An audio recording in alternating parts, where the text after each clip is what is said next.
Merhabalar. İfade özgürlüğü gündemi ve davalarını konu edindiğimiz programımızla yeniden karşınızdayız.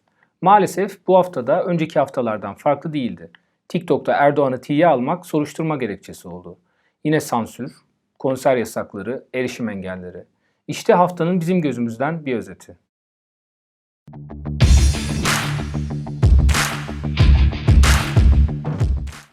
Journalist Sinan Aygül, who was sentenced in 2014 for his article titled Geo-Strike, which brought forward the corruption allegations in the geothermal energy project in Bitlis, was arrested.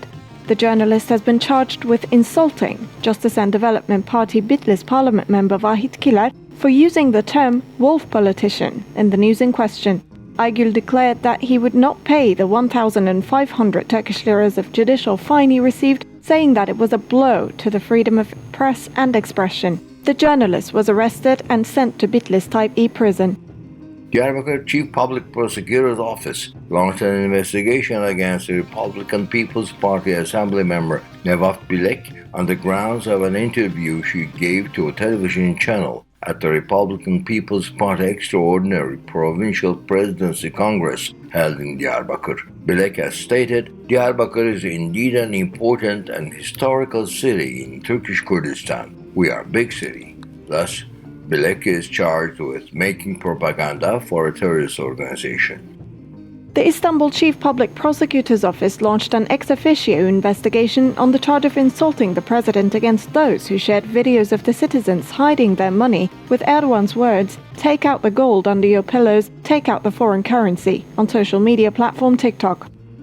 The Justice Statistics for 2021, published by the Ministry of Justice, once again revealed the increase in the number of investigations on charges of insulting the president. In 2021, 33,973 investigations and 9,168 lawsuits were launched for the allegation of insulting the president. Since Erdogan was elected president in 2014, the number of investigations has increased 185 times and the number of cases 83 times. The number of people who were investigated for insulting the president in 8 years approached 200,000, and the total number of lawsuits became 44,675. In 2021, verdicts of conviction for insulting Erdogan were issued in 4,112 cases, 1,239 of which were sentenced to prison. In addition, in 2021, 305 children stood trial in lawsuits for insulting Erdogan.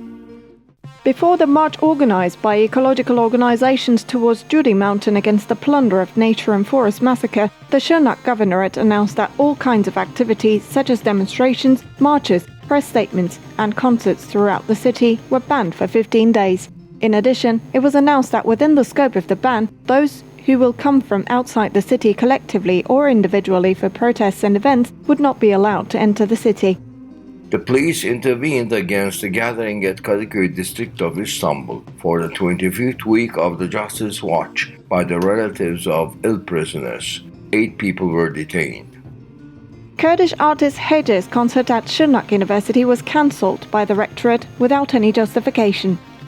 Doğuş University launched an investigation against 14 students who protested the increase in tuition fees of up to 300% and suspended 2 students from school. In the work called Selimname, written by historian Celalzade Mustafa Çelebi in the 16th century, translated from Ottoman to Turkish and published by the Ministry of National Education, the sections mentioning the Kurds and Kurdistan were falsified. In the work published under the name Celalzade Mustafa and his Selimname, the term Eastern Land was used instead of Kurdistan. The Radio and Television Supreme Council alleged that the program, which criticized the fact the bones of Hakan Aslan were handed over his father in a bag 7 years after his death during the curfews announced in 2015, had a quality to serve the purposes of terrorism, fining Halk TV and ordering to stop the program 5 times. In addition, the Radio and Television Supreme Council fined the channel twice more, claiming that the criticism made against the Ministry of Interior and two separate programs broadcast on channel humiliated Süleyman Soylu. The website of Etkin News Agency was blocked with a decree issued by the Diyarbakır Fifth Criminal Judicature of Peace. The Istanbul Anatolian Fourth Criminal Judicature of Peace imposed an access block against 3 different content on the website of Initiative for Freedom of Expression. The news items in question announced previous access blocks against the news about a company which placed a lien on the municipality's accounts due to its debts remaining from the period when the Istanbul Metropolitan Municipality was ruled by the Justice and Development Party. With the same decree, 76 news items and 11 tweets, including the social media posts of the journalists Çiğdem Toker and Bülent Mumay, were also censored. The Izmir Fourth Criminal Judicature of Peace blocked access to the News About TRT Izmir director Süleyman Hakan Kuralay, who said that he found smartphone applications devilish and said, "If you're a Muslim woman, sharing your photo on social networks is to serve yourself to the world." Another censorship decree was issued regarding news on Serhat Albayrak, who is known for his close relations with President Erdogan, regarding the corruption and bribery network that emerged with the disclosures of criminal organization leader Sedat Peker, in addition to the previously issued access blocks by the Istanbul Anatolian 3rd, 5th, and 6th Criminal Judicatures of Peace. Istanbul Anatolian 10th Criminal Judicature of Peace ruled for Albayrak's name to be removed from numerous news articles, including T24's Twitter Yalçın Doğan's article titled "The New Form of Censorship, Access Blocks," in which he criticized the access blocks in question. Access to 108 more news items about former Justice and Development Party Parliament member Abdurrahim Boynukalın, who was part of the group that attacked Hürriyet Daily in 2015, was blocked with a decree issued by the Access Providers Association. Access to the news about Boynukalın had been blocked last July with a decree issued by the Istanbul Anatolian Third Criminal Judicature of Peace. The news article titled "Heavy Criticism of Erdogan's Actions" by MP candidate Ümit Peçe, published on the local newspapers of Rize, Haber Rize, was blocked from access by the Rize Criminal Judicature of Peace upon the request of Peçe, who is also the president of the Rize Bar Association. The Constitutional Court ruled that in the application of Veli Saçılık, Adnan Vural, Aslıhan Han Özden and Ömer Faruk Kök, who were fined for their protest during the state of emergency in Ankara, the right to hold meetings and demonstrations has been violated. The court described the Ankara Governorate's protest ban as arbitrary. Gelelim haftanın ifade özgürlüğü davalarına. Gazeteciler, sanatçılar yine adliye koridorlarındaydı.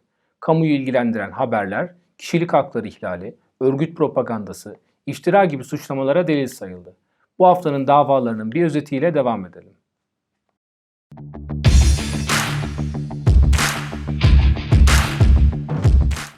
The first hearing of the lawsuit filed against Emine Şenyaşar, whose husband and 2 sons were murdered by the guards and relatives of the Justice and Development Party Parliament member İbrahim Halil Yıldız, and who has been demanding justice in front of the Urfa courthouse for 557 days, was held at the Urfa Fourth Criminal Court of First Instance on the allegation that she insulted and slandered Yıldız. The trial of Şenyaşar, who was accused of the words she used on the 157th day of the Justice Watch protest in front of the courthouse, will continue on March 9th. The trial of journalist Rabia Önmer began at the 1/2 Assize Court on the charge of making propaganda for a terrorist organization on the grounds of her social media posts, including those regarding the 10th anniversary of the Yeroboski massacre and 6th anniversary of Tahir Elçi's murder. Presenting an opinion on the merits, the prosecutor requested that the journalist be sentenced on charge of making successive propaganda for a terrorist organization. The hearing was adjourned to September 23. The first hearing of the lawsuit filed against journalist Sultan Eylem Keleş, who was prevented and detained by the police while following a protest organized by BİMEX workers who could not get their rights in 2020, was held at Istanbul 56th Criminal Court of First Instance on charges of resisting to prevent duty and insult, together with 4 workers. The case was adjourned to February 16th. The second hearing of the lawsuit filed against actor İlyas Salman was held at the Istanbul Anatolian 54th Criminal Court of First Instance on the charge of insulting the state for sharing the interview he gave to Yol TV in January 2021 and criticizing the Presidential Culture and Arts Awards on social media. Presenting an opinion on the merits, the prosecutor requested for Salman to be sentenced until Article 301 of the Turkish Criminal Code. The hearing was adjourned to December 1. Chamber of Architects Ankara Branch Chair Tezcan Karakuş-Candan and 6 other executive board members were charged with making propaganda for a terrorist organization for the award they gave to a Cin TV reporter for their news about nature destruction, hydroelectric power plants and mines within the scope of the Emre Madran Press Awards in the conservation area, organized by the Ankara branch of the Chamber of Architects in memory of the architect Emre Madran. The trial of the defendants continued at the Ankara 25th Assize Court. The third hearing of the case will be held on November 22nd. The first hearing of the second lawsuit filed against 8 women who were detained during the police attack against the press statement they held at the Ankara courthouse before their own trial for defending the Istanbul Convention and were prevented from attending the hearing, was held at the Ankara 53rd Criminal Court of First Instance. The trial of women will continue on January 17.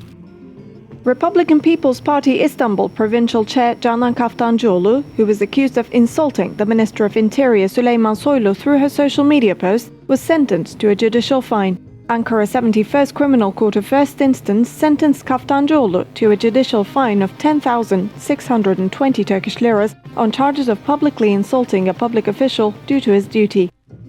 A citizen named Yusuf Güneş was sentenced to 1 year, 6 months and 22 days in prison in the first hearing held at Istanbul 32nd Assize Court on the charge of making propaganda for a terrorist organization due to a Kurdish music video he shared on social media. The announcement of the verdict was deferred.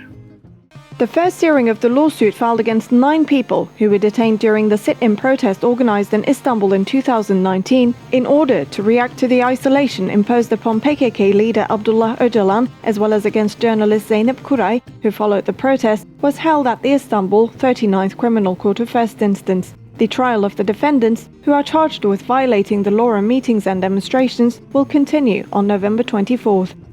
The lawsuit filed against university students who were beaten and detained as they wanted to go to Taksim, Istanbul on May 1st, 2021 was concluded with the acquittal at the Istanbul 16th Criminal Court of First Instance. The first hearing of the lawsuit filed against 10 party members on charges of insulting the president and insulting a public official for distributing the statement titled Sabıka Holding, prepared by the Republican People's Party, was held at the Istanbul 2nd Criminal Court of First Instance. The trial of the defendants, including the provincial and district executives of the party, will continue on January 20th. 15 dakikalık programımıza sığdığı kadarıyla ifade özgürlüğü gelişmeleri bunlardı.